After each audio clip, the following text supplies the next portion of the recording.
Welcome to the Women in Wealth podcast, brought to you by Regina McCann HESS, a certified financial planner with over 2 decades of experience. This show is for professional women who want guidance in working towards their retirement vision in learning, building, planning, striving for your dreams, and putting the work in now so that you can pursue your financial independence. Hello, I'm Regina McCann HESS, president of Forge Wealth Management, and welcome to our Women in Wealth series. Today we have a new friend with us, and could you tell us who you are, what you do, and what you love about what you do? Absolutely. Thanks for having me here, Regina. My name is Lauren Reed Williams. I am the founding partner of Reed Public Relations in Nashville, Tennessee. We're a national agency working with anywhere from local to global brands. I actually founded that 14 years ago, but this year I stepped down as CEO.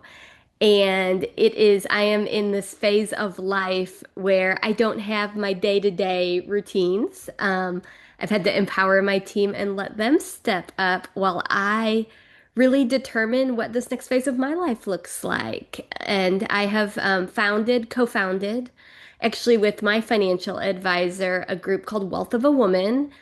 And we have been pouring our passion into helping women create healthier relationships with money. I love that. I That thought is you might like right up it. my alley. Yes, let's talk about that. And congratulations on, Thank you. stepping away and stepping up into another Thank you. adventure. That's exciting too. So, oh goodness, all right, you take us where you want to go, but I'm like, I have to hear about more about this new journey. Yeah. No, it's my passion project. Okay. Gosh, the origin story is so long and we don't have time for that. But like all of us, we all have our own scripting and stories around money, right? Yeah. And it comes from many different things and it impacts us in our day-to-day lives. And I learned alongside Teresa, my financial advisor, and I would guess, Regina, you've had these conversations with your clients that we can hit all our benchmarks and we can hit all our goals and that magic number that we said would make us feel safe. But sometimes you're still waking up at 3 a.m., right? And the knot in your Yes. stomach is still there.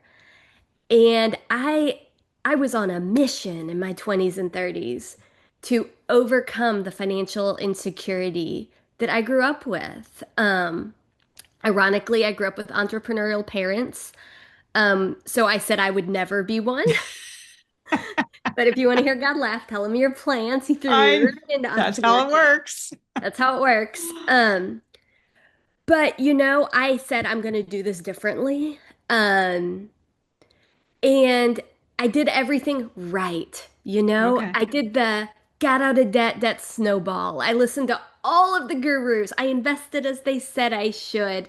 But at the end of the day, what I realized was it was just something, it was more deeply personal. I needed to get to the root of my scarcity mindset, my fear of the rug being pulled out from under me. And so Teresa and I start talking because we'd worked together for about 8 years at that point. And she said, Lauren, I just work with so many women like you who are running these multi-million dollar businesses. They are so confident in their business's finances. But then they're waking up like, am I going to be able to retire? Yeah. Um, so we were like, we just got to figure this out, as entrepreneurs do. And you probably know this, and Teresa knew this, but I didn't know this because again, I'm I like to say I'm like a personal finance hobbyist. Um, That's but I cool. am in no way, the expert here like you are. And we start talking and learning about how the Equal Credit Opportunity Act it was only 50, so this was in spring of 2024 when we're talking. It had only been 50 years, October Yeah. 28th, 1974. 1974. Yep. It's So it's mind it's mind blowing. blowing. It Mind blowing. really is. But that little bit of information changed everything for me. Because I was like, oh my gosh, we're talking hundreds and hundreds and hundreds of years. We're talking generations upon generation. Not when I heard that number, not one of my female ancestors has been empowered with money. Not one of them. And for our audience, let's just explain that before Oh, yes, 1974, what that means. if you went into a bank, for a credit card or to buy a car, or God forbid you tried to buy a house, your daddy or your husband had to come in and approve that. Give you And a goes on. permission slip. Yes, even if you had a job and could pay for it, he had to come and make it and make sure it was okay. Like Yeah, it was his role. Like didn't matter that you had money, you were not allowed by the law to it's crazy. open an account in It's your name. It crazy. is insane. But yeah, So if we that's what think we about did. that and how it impacts women today, Yeah. you know, we look at my grandmother was never empowered with money. She didn't know any better. She didn't know any Right. different. It was her life. She was fine. She wouldn't Right. change a thing. But you think about then she teaches my mother whether, and I say teach lightly because, right, Yeah. you teach whether you're realizing it or not. Her Right. and my mother Right. were not having conversations about money. So she passes on everything she knows. So that creates another generation of women disempowered with money. Hmm. And Teresa and I both have daughters, and we got to talking about this, and we're just like, the buck stops here. Like, we are so done with this. Our daughters are not going to grow up with scarcity mindset, not feeling empowered with money, feeling less than, being scared to ask their male financial advisors questions Oh, about money. And then, kind of the kicker, the urgency behind why we had to do something about it now was the McKinsey study a few years back that by 2030, women are going to hold the majority of the wealth. So if you just think about that in terms of like a timeline, right? yeah. When we Yeah. present on this, we start at like I think it's like 60 AD, which is like the first recorded property acts of women not being able to own property. So we're talking hundreds and hundreds and hundreds and hundreds of years disempowered. And then just 50 years ago, 51 now, we took a small step forward. A legality happened, but that Yeah. didn't create behavioral change right away, No, no, right? no. I It mean, takes a while. or would I be here in 2025 having anxiety around money, right? Um, so we're talking 50 short years, 55 years after that, now 56 women are going to hold the majority of it. So, with that, we said we are just going to create safe spaces for women to have these conversations, to ask questions, to share their insecurities, their fears, and their wins Yeah, around that's great. money. We started in October. We kicked off, last year on the anniversary. We had our first, we called Taboo Dinner Party. Oh, Um, I love it. and we've since then have reached women. I think it's in 20 different countries now with these dinner parties, with speaking engagements. We have a completely free online course about really just looking into your own relationship with money. Oh, it's awesome. Awesome, awesome. Yeah. Love it. Love it. What we found just by talking about it, people start to get more confident in it. Yeah. Yeah. Yeah. And that's the key. Like the education still needs to happen, sadly. It's still not Yes. there. And women need to feel confident and comfortable to have those conversations. And literally within the past week, I have had two women tell me that their financial advisor does not answer their questions. And he He. also, yeah, and he also talks down to them. And the one woman said he has skipped three appointments and did not even bother to like say he was sorry. I was like, oh my God, that is horrible. No one should be treated that way. Truly. It's mind blowing. I've learned a lot over the past year about the stats, and it is a male dominated industry, and Yeah. I mean, there really hasn't been a place for women in it, as far as the female clients and feeling comfortable and all of that. But I do feel positive things are changing. I think more women like yourself, like my co-founder Teresa, who has actually stepped down from being an advisor to work on this exact issue. Um, Wow. yeah, um, I don't want to speak about the company she's launching, but because that's her story. But it's to teach people teach advisors how to work with women Hmm. and have success working with women and money. Yeah. Yeah. And No, just we that's have different awesome. needs. Yeah, we do. We do. And I will tell you that once you do educate a woman on this topic, because they do need the education. We all do. And the guys do too. Absolutely. Everyone's assumed, it's assumed that the guys just know automatically that they don't know either. But if we educate women, I've noticed as you educate them, they become more empowered and they grow Yes. more confidence and they're willing to do a little bit more, a little bit more, a little bit more. And then eventually they're on fire. They're going. They Right. got it. Yeah. So Hmm. it's great to see that in motion. Well, thank you. Thank you. It's just Yeah. we've all been taught it's taboo. Yeah. And I'm in the South. Nice girls Hmm. don't talk about money, right? Oh, So it's been really cool to pull together these dinner parties. We had 100 women at a local bank last week, or 50 in each location. They have two locations in Nashville. wow. And it was truly just a dream realized to have that many women sitting there talking about their wins with money, something they're proud of, something they wish they'd done differently, and just Hmm. really opening up the door to each other to have these Oh, conversations. I love, love, love this. So spectacular that you're doing this. Thank you. Oh, great, great, great, great. So what are the next steps for that organization? It sounds like you're doing a lot of great things. So, we are a grassroots storytelling initiative, which means we don't make money. Yeah. Um, so, we are doing all of this because we love, love doing it. So, we put out content. The big thing is doing these dinner parties. Groups will bring us in to lead them. Or speaking engagements, but we do have the completely free online course at wealth of a woman, thewealthofawoman.com. Perfect. Um, and we brought in trauma therapists, we brought in financial experts, we brought in anyone and everyone to really, for women to be able to talk through their relationship with money. It's a 6 module course. It really starts with the history, the deep dive into Yeah. the Hmm. history of women and money. Okay. 'Cause again, I didn't know any of that. And it really kind of gave me a little bit of, oh, okay. Like if I'm the first generation, of all of my ancestors being empowered with money, I'm not supposed to have it figured out yet. No, Right? no. Um, but we are supposed to be empowered and put systems and things in place so that we motivate and empower the next generation of females. Um, For sure.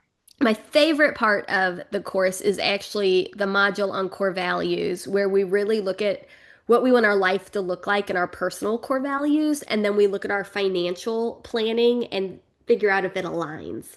For me, Okay. I realized it didn't, and that was part of me stepping down from being CEO of my company.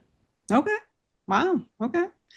But you're not the CEO, but it's still your company. Yeah, I'm still Okay. I'm still the owner. I'm 100% Okay. owner. I have promoted 3 longtime employees to partners. That's perfect.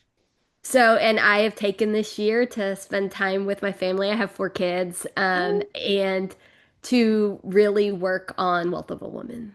I love that. Oh, love it. So if people want to learn more about you and what you're doing, do you have social media in Yeah. addition to saying that website again? Yeah, absolutely. So my personal is at Lauren Reed Williams on Instagram. Okay. And then at The Wealth of a Woman.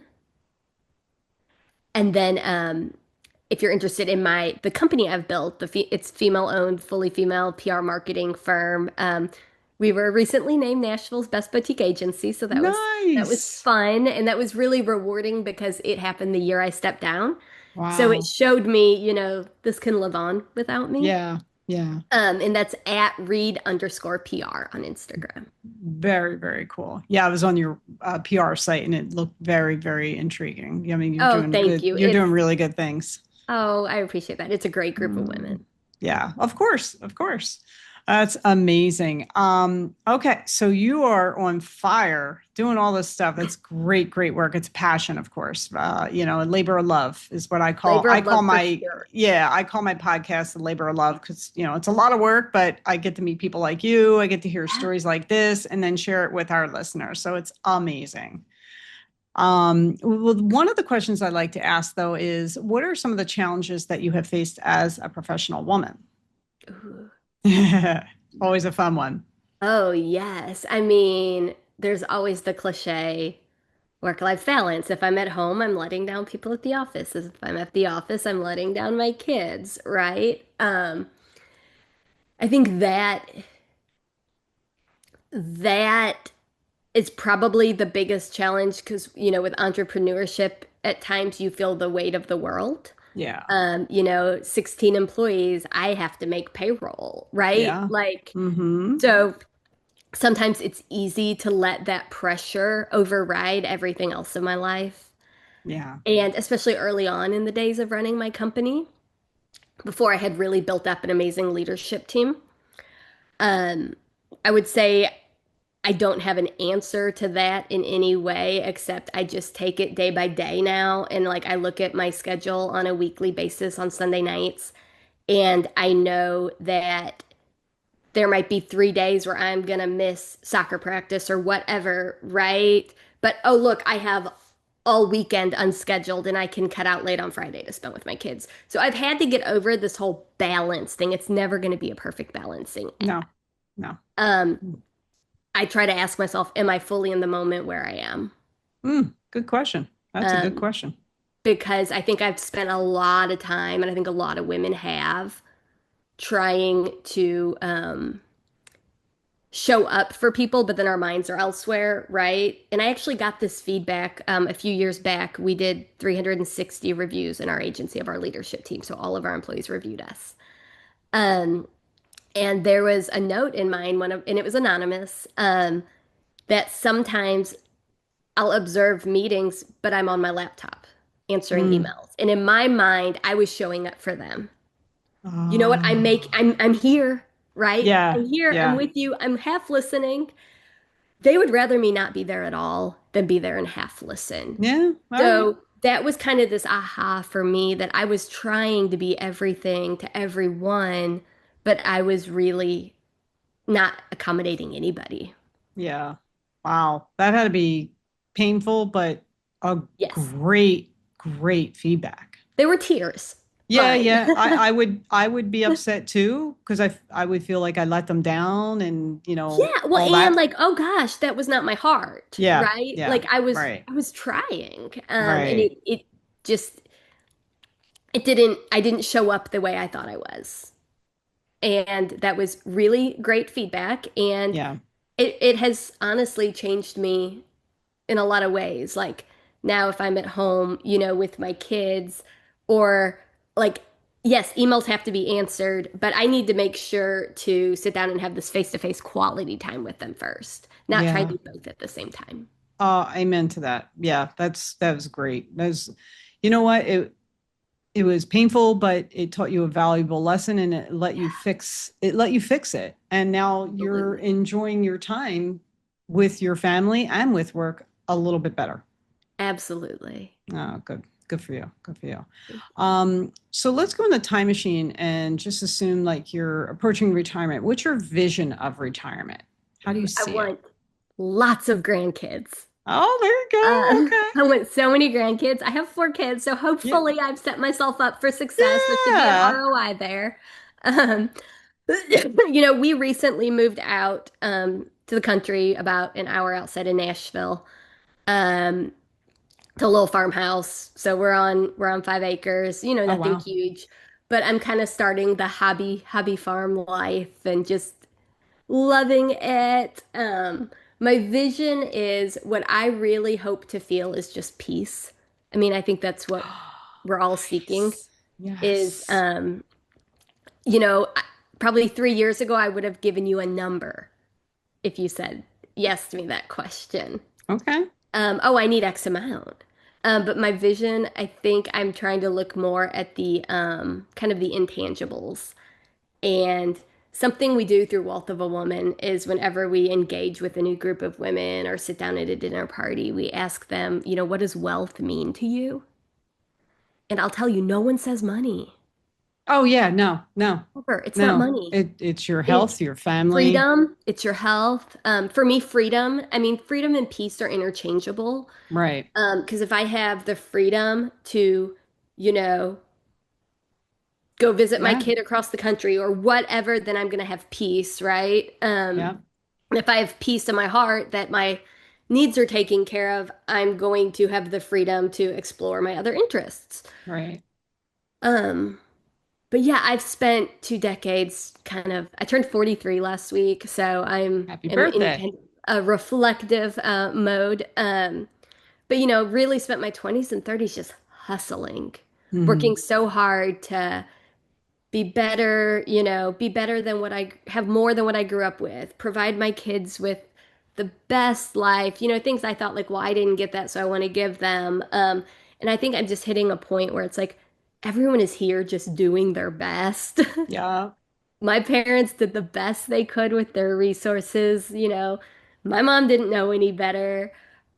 So I'm very much just I'm looking for in retirement just a more kind of a peaceful existence. Also, I don't know that I'll ever fully retire. I think I've learned I like working, and there's something about creating and making money. It's not even the Hmm. money, it's Hmm. just I have to create. Right. So Right. I And tried to take a month and not work or do anything, and it didn't go very well. well, that's good to know. Good to know about yourself. And, I think especially as an entrepreneur, you feel like you have to be productive or, you know, have some kind of I don't know, passion or not job, but like a Yeah, purpose. a The purpose. word I I was think looking for is purpose. I purpose. watch a Yes. lot of my peers sell their businesses and get these amazing exits and think like, well, I'm set. I don't have the stress now and I have financial security, but they've lost their purpose. Yeah. Yeah. And so that's kind Yeah. of a fear of mine is Yeah. my fear around money has honestly driven me for so long. So now that I'm a work in progress healing that, have I lost my kind of my edge, right? What made me good? Yeah. Well, I don't think it will. I don't think you're going to lose that. It's just part of you. I hope Okay. so. Yeah, yeah. And of course, with your new adventure, that's going to, obviously take over as your purpose. And Yeah. I love that. I mean, that's such a great story. And I can't wait to follow you along the way to see how many lives you impact with that. Oh, well, thank you. I appreciate Yeah. that. Oh, no problem. And I think we should say our action item today is to, I think everyone maybe just take a inner soul search to, what is their purpose and what brings them joy and make, is that their drive or is it something else that they want to, do some soul searching for to see what their purpose really could be going forward. Absolutely. And then as a bonus item, do your financial choices you're making align with that purpose? Oh, yeah. Good one. See? Very nice. Very nice. Well, Lauren, this has been a joy. So thank you so much for joining me and sharing your passion. Of course, it was great to be here. Thanks. And thanks everyone else for joining us. Again, this is Regina McCann Hess, president of Forge Wealth Management. My website is forgewealth.com. You can follow me on Facebook and Instagram and YouTube at Forge Wealth, LinkedIn, Regina McCann Hess. Great day. Thank you for joining me for this episode of the Women in Wealth podcast. You can watch the founders video I created for you to learn more about me and how I can guide you towards your financial independence at www.forgewealth.com. The information in this podcast is educational and general in nature and does not take into consideration the listener's personal circumstances.